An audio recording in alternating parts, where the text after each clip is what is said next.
देखिए, आज के क्लास में हम लोग पढ़ेंगे वास्तविक संख्याओं का दशमलव प्रसार। आपका टॉपिक है वास्तविक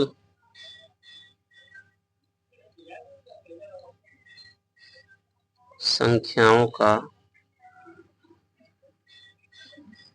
दशमलव प्रसार। अब देखिए, वास्तविक संख्याओं के दशमलव प्रसार में सबसे पहले तो हमारे पास वास्तविक संख्याएं दो तरह की होती हैं। एक परिमेय की कैटेगरी में बटा हुआ है और दूसरा अपरिमेय। अपरिमेय।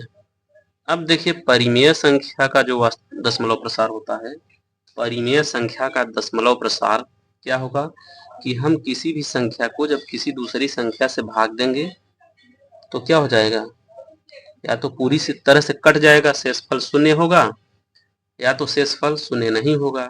अगर शेषफल शून्य हो गया, चाहे दशमलव के बाद ही हो, तो उसको हम लोग बोलते हैं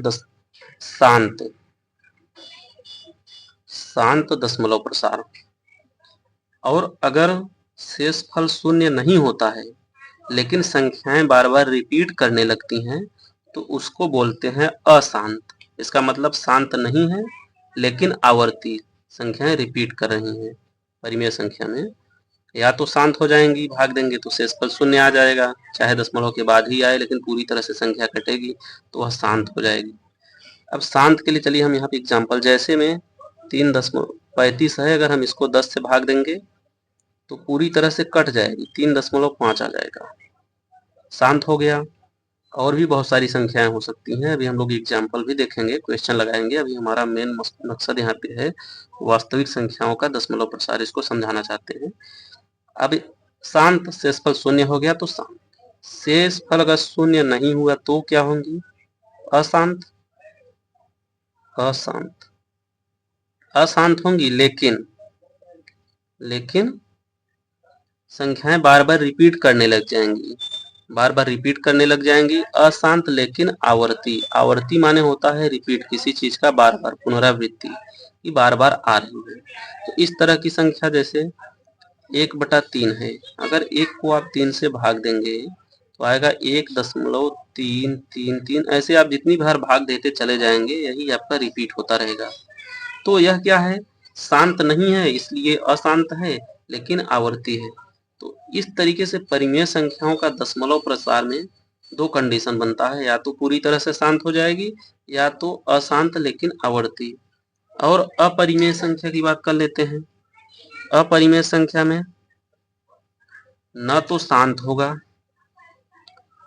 एक ही कंडीशन है, न तो शांत होगा न ही आवर्ती। न तो संख्या शांत होगी न तो आवर्ती, यानी रिपीट भी नहीं करेगी, शांत भी नहीं होगी। तो इस तरह का एग्जाम्पल जैसे हो जाता है आपका 0.12303045, मतलब कुछ भी आता रहेगा, 68235, ऐसे ऐसे आता रहेगा।